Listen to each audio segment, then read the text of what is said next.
Hello বন্ধুরা, আমার নতুন ব্লগে তোমাদের অনেক অনেক ওয়েলকাম। দেখো সন্ধ্যা হয়ে গেছে, আমি চলে এসেছি কিচেনে রাতের খাবার বানাতে। বানাচ্ছিলাম পনিরের একটা রেসিপি। দেখো এখানে কাজু নারকেল পেস্ট করে রেখেছিলাম, পনির কেটে রেখেছি, পেঁয়াজ কেটে রেখেছি। এবার কড়াইতে তেল দিয়ে একটু চিনি দিয়ে দিলাম।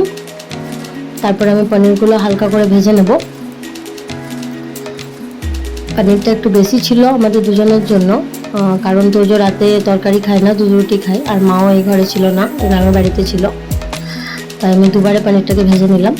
দেখো একদম হালকা করেই ভেজেছি, না ভাজলেও চলতো, বাট আমি ভেজে নিলাম। দেখো পনিরগুলো ভাজা হয়ে গেল। এবার আমি ওই তেলেই পেঁয়াজগুলো ভেজে নেব। পেঁয়াজগুলো একটু লাল লাল করে ভাজতে হবে। দেখো পেঁয়াজগুলো ভাজা হয়ে গেল। এরপর আমি কড়াইতে সামান্য তেল দিয়ে কেটে রাখা আদা রসুন লঙ্কাগুলো ভেজে নিলাম।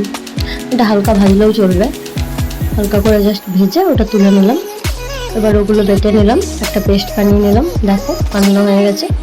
এরপর কড়াইতে একটু সামান্য তেল দিয়ে একটু জিরে দিলাম, শুকনো লঙ্কাও দিতে হতো কিন্তু ছিল না, ওইটুকুই ছিল, দিয়ে দিলাম। তারপর বাটা পেঁয়াজটা, আদা রসুনের পেস্টটা দিয়ে দিলাম, নারকেল আর কাজুর পেস্টটাও দিয়ে দিলাম। এবার একটু নাড়তে থাকলাম যতক্ষণ না মনে হচ্ছে ভাজা ভাজা হচ্ছে। তারপর সারাদিনের রান্নার যে মশলাগুলো ব্যবহার করি সেগুলোই দিয়ে দিলাম, যেমন নুন, হলুদ, জিরে গুঁড়ো, ধনে গুঁড়ো, আর একটু কিচেন কিং মশলাও দিয়েছিলাম, তার সাথে একটু পনির বাটার মশলাও ছিল, ওটাও দিয়েছিলাম।